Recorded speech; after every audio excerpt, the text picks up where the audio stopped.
Masukkan minyak, bawang putih, kacau sampai naik bau. Masukkan ayam,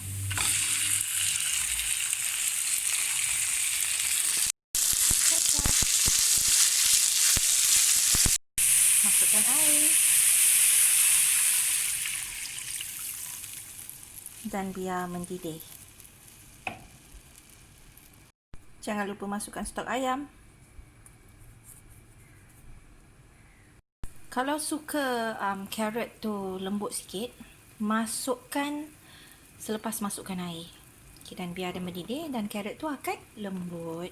Seterusnya, kita akan masukkan sayur brokoli dan kobis putih. Is it kobis putih or lobak putih? I'm not sure.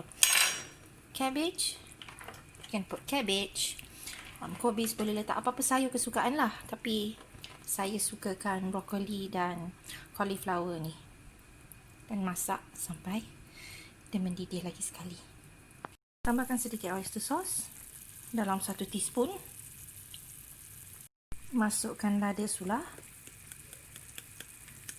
ikut kesukaan.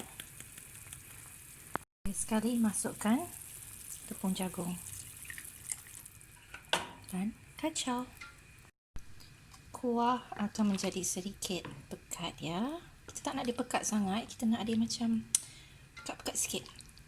Dan masa ni boleh rasa, dan jika perlu olah lagi sikit tambah garam ke apa, masa ni lah. Dan boleh tutup api bila dah mendidih. Seterusnya, panaskan minyak dan kita nak goreng bihun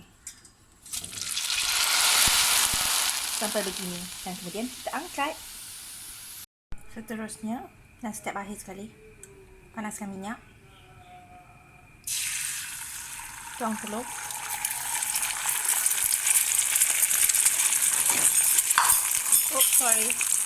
dan masukkan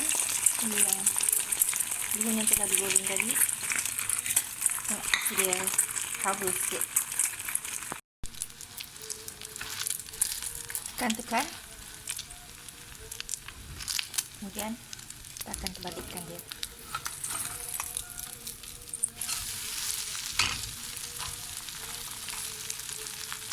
Kasi dia masak sekejap.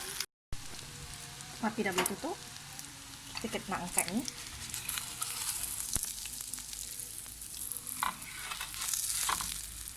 Dan kita akan plating. Boleh tambahkan lagi bihun goreng.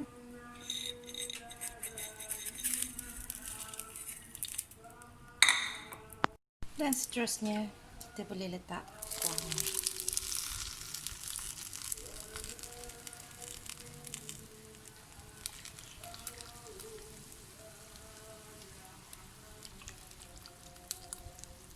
Bihun Kungfu ready.